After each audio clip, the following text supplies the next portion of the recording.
বলিউডের গ্ল্যামারের দুনিয়া একসময় কাঁপিয়েছেন যিনি, তিনি আজ ব্যক্তির জীবন নিয়ে সংবাদ শিরোনামে। সদ্যই সাবেক স্বামী সঞ্জয় কাপুরের মৃত্যুর খবর পেয়ে আলোচনায় উঠে এসেছেন কারিশমা কাপুর। 2003 সালে শুরু হয় কারিশমা ও সঞ্জয়ের সংসার। জীবনের পর্দার পেছনের যে সম্পর্ক এতদিন ছিল আলোচিত, শেষ পর্যন্ত পরিণত হয় বিচ্ছেদে। তবে কেন এমন সিদ্ধান্ত নিতে হলো কারিশমার? ব্যবসায়ী সঞ্জয় কাপুরের সঙ্গে বিয়ের মাধ্যমে কারিশমার জীবনে আসে এক নতুন মোড়। প্রথম দিকে সবকিছু ঠিকঠাক চললেও ধীরে ধীরে সম্পর্কের ফাটল স্পষ্ট হতে থাকে। গুঞ্জন উঠে পারিবারিক অশান্তি, অবহেলা, এমনকি মানসিক নির্যাতনের অভিযোগও। 2005 সালে প্রথম বিবাহ বিচ্ছেদের আবেদন করেন কারিশমা, কিন্তু তখন সন্তানের কথা ভেবে সিদ্ধান্তে কিছুটা পেছানো হলেও 2016 সালে তাদের আনুষ্ঠানিক বিচ্ছেদ হয়। আদালতের মাধ্যমে সন্তানদের কাস্টাডি পান কারিশমা।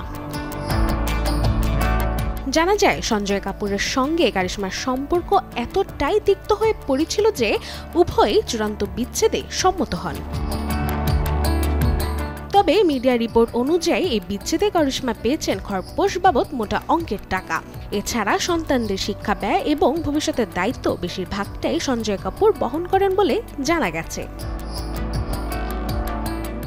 পাশাপাশি নিজের অভিনয়, বিজ্ঞাপন এবং ব্র্যান্ড এন্ডোর্সমেন্ট থেকে উপার্জিত অর্থে এসবের বাইরেও স্বনির্ভর জীবন গড়ে তোলেন এই অভিনেত্রী। কারিশমার জীবনে আরও একটি আলোচিত অধ্যায় ছিল অভিষেক বচ্চনের সঙ্গে প্রেম। বাগদান পর্যন্ত গড়িয়েছিল তাদের সম্পর্ক, কিন্তু হঠাৎ করে সে সম্পর্ক ভেঙে যায়।